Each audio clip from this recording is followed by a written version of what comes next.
جناب Omar Ayub secretary general Pakistan Tehreek Insaf,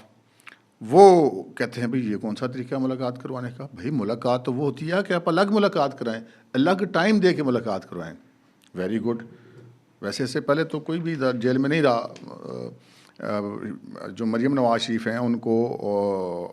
جب وہ جیل میں تھیں تو ان کے شوہر بھی جیل میں تھے، ان کے والد صاحب بھی جیل میں تھے، تو وہاں پر تو جناب یہ اطلاع بھی دینے کی اجازت دی جاتی تھی کہ امی زیادہ بیمار ہیں یا کم بیمار ہیں۔ خیر یہ ہوتا ہے سارا کچھ، اور جسٹس میاں گل حسن اورنگزیب اپنی برہمی کا اظہار کرتے ہیں اس سارے معاملے پر، اور کہتے ہیں کہ پیشیوں پر آئے ہوئے ملزمان کا ملنا جلنا ملاقات نہیں کہلاتا۔ اب انہوں نے حکم جاری کیا جی ان کی علیحدہ سے ملاقاتیں کروائی جائیں۔ اوکے ہو گیا جی، ٹھیک ہو گیا، آگے بڑھتے ہیں۔ آگے ایک اور خبر سننے کو آتی ہے، اور وہ خبر یہ سننے کو آتی ہے کہ جن 6 ججز نے خط لکھا تھا جوڈیشل کمیشن کے سربراہ جسٹس قاضی فائز عیسیٰ کو، جس خط کے اوپر کارروائی کرتے ہوئے چیف جسٹس صاحب نے فل کورٹ بلایا تھا، اور فل کورٹ بلانے کے بعد فل کورٹ کی مشاورت کے بعد وزیر اعظم کو بلایا تھا، وزیر اعظم سے ملاقات کی تھی، دونوں طرف کی پوری ٹیم شامل تھی، اس میں پھر جوڈیشل کمیشن کی تشکیل کا فیصلہ ہوا، وہ اناؤنس ہو گیا۔ جسٹس ریٹائرڈ تصدق حسین جیلانی اس کے یک رکنی کمیشن ان پر مشتمل قائم کیا گیا، اور اس کے بعد پھر جو فل کورٹ ہے اس کی اکثریتی ججوں نے اس فیصلے کو انڈورس کر دیا۔ پھر 300 وکیل جو ہیں وہ ایک مطلب خط لکھتے ہیں، کیونکہ پورے پاکستان کی کوئی بار ایسوسیشن یا بار کونسل وہ یہ خط لکھنے کو تیار نہیں تھی، تو لہٰذا انفرادی طور پہ 300 وکیل، میرا خیال ہے کوئی 2.5-3 لاکھ تو وکیل ہوں گے یا شاید زیادہ ہی ہوں گے پاکستان پورے میں، ان میں سے 300 وکیل جو ایک خط لکھ کر بھیجتے ہیں چیف جسٹس صاحب کو۔ چیف جسٹس صاحب وہ جو ہیں وہ ابھی اس پہ غور کر رہے ہوتے ہیں کہ پتہ چلتا ہے کہ جو جسٹس تصدق حسین جیلانی صاحب ہیں انہوں نے انکار کر دیا، انہوں نے کہا جی میں نہیں انکوائری کر سکتا اس معاملے کے اندر، ادارہ خود کا اپنی کارروائی کرے۔ پھر جسٹس قاضی فائز صاحب وہ جو بجائے اس کے کہ وہ کسی دوسرے بندے پر مشتمل کمیشن تشکیل دینے کے حوالے سے کوئی پرائم منسٹر صاحب سے کہیں یا ان کو کوئی مراسلہ بھیجیں یا ان کو کوئی ہدایت بھیجیں، وہ ایک 7 رکنی بینچ تشکیل دے دیتے ہیں، اور اس کی سربراہی وہ خود کرتے ہیں، اور از خود نوٹس اس کا لیتے ہیں، اور یہ بینچ تشکیل دیتے ہیں، اور اس میں وہ خود ہوتے ہیں جسٹس سید منصور علی شاہ، جسٹس یحییٰ آفریدی، جسٹس جمال خان مندوخیل، جسٹس اطہر من اللہ، جسٹس مسرت ہلالی اور جسٹس نعیم اختر افغان اس بینچ میں شامل ہوتے ہیں، اور یہ حکم آتا ہے کہ جی اس کی سماعت بدھ کے روز ہوگی، یعنی کہ پرسوں ہوگی۔ اب مجھے ایک چیز جو نہیں ہے وہ سمجھ نہیں آئی،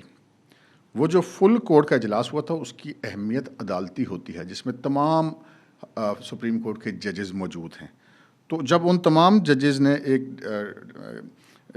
جسے کہتے ہیں کہ مشترکہ ویژن دے دیا، اپنا بتا دیا، چیف جسٹس صاحب نے ان سے مشورہ کے بعد کمیشن بنانے کا فیصلہ کیا، تو وہ فیصلہ اگر ایک صاحب نے انکار کر دیا اس کمیشن کا ممبر بننے سے یا اس کے سربراہ بننے سے، تو کسی دوسرے صاحب کو وہاں پہ تقرر کیا جا سکتا تھا، تو پھر یہ ایک بینچ بن جانا، آج خود نوٹس کا آ جانا، یہ ایک بظاہر ایسا لگتا ہے کہ یہ کوئی دباؤ والا معاملہ نظر آ رہا ہے۔ اچھا جی، اس سے آگے بڑھتے ہیں۔ یہ بات اس معاملے کے اوپر انشاءاللہ میں اگلے ولاگ میں تفصیل سے بات کروں گا، لیکن اب میں آپ سے جو بات کرنے جا رہا ہوں وہ 2 اور بڑی امپورٹنٹ ایشوز ہیں۔ ایک تو جناب آج سماعت تھی توشہ خانہ ریفرنس کی اپیل کی، اپیلوں کی سماعت تھی، اور ضمانت کی منظوری اور اب سزاؤں کی معطلی کی اپیل، یہ 2 مختلف اپیلیں تھیں، ان کی سماعت تھی۔ چیف جسٹس عامر فاروق اور جسٹس جو ہیں گل حسن اورنگزیب صاحب، ان کی سربراہی میں جو ان دونوں پر مشتمل جو ڈوین بینچ تھا، وہاں پر جو نوٹ کرنے کی بات ہے وہ یہ ہے کہ جو عمران خان کے وکیل ہیں بیرسٹر علی ظفر صاحب، وہ یہ کہتے ہیں کہ ہم سزا کی معطلی اور ضمانت کی والی اپیل پر بحث نہیں کرنا چاہتے، ہم مین اپیل پر بحث کرنا چاہتے ہیں، لیکن عدالت کہتی ہے کہ نہیں، اس طرح تو نہیں، آپ تو کیوں جی بتائیں نیب صاحب آپ کیا کہتے ہیں؟ تو نیب کے پروسیکیوٹر ایک سٹیٹمنٹ دیتے ہیں جس سے وہ حیران پریشان ہو جاتے ہیں سب کے سب لوگ وہاں پہ جو موجود ہیں، اور وہ کہتے ہیں کہ جی ہمیں جو ہے وہ اگر یہ عدالت ان کی سزا معطل کرتی ہے اور ان کی ضمانت لیتی ہے تو ہمیں کوئی مسئلہ نہیں، اٹس اوکے، اب ایگزیکٹ الفاظ مجھے چونکہ میں خود وہاں میں موجود نہیں تھا، لیکن اس کا مفہوم یہی بنتا ہے، اس لیے کہ پھر عدالت یہ کہتی ہے میرٹ کے اوپر نہیں،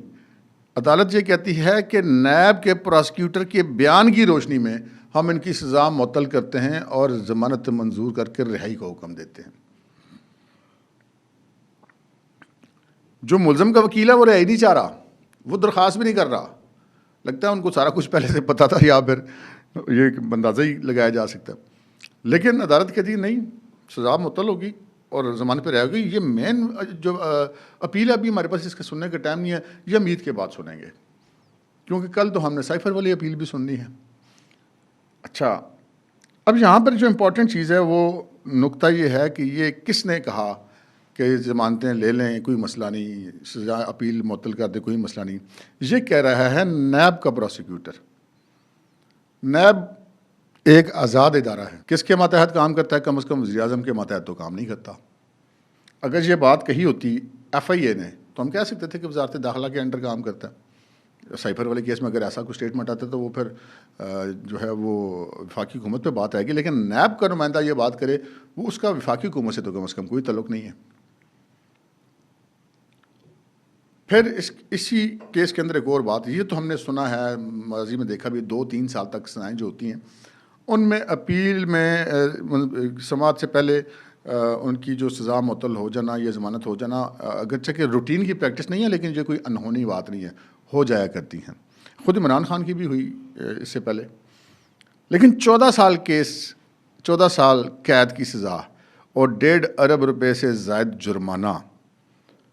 اور صرف 2 مہینے کے اندر اندر ان کا سزا معطل ہو کے اور ان کی ضمانت ہو جانا، اور وہ بھی ایسی صورت میں کہ ملزم کا وکیل کہہ رہا ہے جی ہم تو ضمانت کے لیے آئی نہیں ہے، ہم تو اس پہ بات نہیں کرتے، بحث ہی نہیں کرتے، نہ سزا کی معطلی پر کرتے ہیں، لیکن جو پروسیکیوشن کا وکیل ہے وہ کہہ رہا ہے ہاں جی کر دیں۔ اچھا جی، اب آگے چلتے ہیں ہم۔ علی امین گنڈا پور ایک صوبے کے وزیر اعلیٰ ہیں، عمران خان کی پارٹی کے آدمی ہیں، اور گزشتہ دنوں وہ جو وزیر اعلیٰ بننے کے بعد شروع میں تو انہوں نے بڑی بڑکیں ماری، لیکن اس کے بعد ان کو سمجھ آ گئی کہ بھائی اگر روکڑا شوکڑا چاہیے، صوبہ چلانا ہے تو دیوالیہ تو ہوا ہے، تو بھائی یہ وفاقی حکومت سے تو ملنا پڑے گا۔ تو وہ شہباز شریف سے ملتے ہیں، اس پہ بڑے اعتراضات بھی ہوتے ہیں، بڑکیں تو وہ مارتے ہی رہتے ہیں، ان کی عادت ہے۔ پھر ہوتا یہ ہے کہ ایک صاحب ان سے ملنے جاتے ہیں، اور وہ صاحب ہیں وفاقی وزیر داخلہ جناب محسن نقوی صاحب، وہی محسن نقوی جو نگران وزیر اعلیٰ پنجاب رہے، پھر اس کے بعد ابھی وہ نگران ہی تھے تو ان کو کرکٹ بورڈ کا سربراہ بنا دیا گیا، اور جہاں جو ہی ان کی نگرانی ختم ہوئی تو پھر وزارت داخلہ ان کے سامنے رکھ دی گئی۔ وہ خود چل کر جاتے ہیں علی امین گنڈا پور کے پاس، کے پی کے ہاؤس میں، اور جو صحافی ہیں وہ اس چیز کا اندازہ لگاتے ہیں کہ چونکہ وفاقی وزیر داخلہ ہیں، دور ملک امن و امان کے معاملات انہوں نے دیکھنے ہوتے ہیں، تو صوبہ خیبر پختونخوا کے وزیر اعلیٰ سے وہ اس لیے ملنے گئے ہوں گے۔ اچھا، ہو سکتا ہے، کیونکہ وہاں پہ امن و امان کے حالات تو ویسے ہی ہیں نا، تو یہ بات تو سمجھ میں آتی ہے۔ لیکن جب اس ملاقات کے بعد یہ ساری چیزیں ایک ہی دن میں ہوتی ہیں، 51 مقدموں میں ضمانتیں منظور،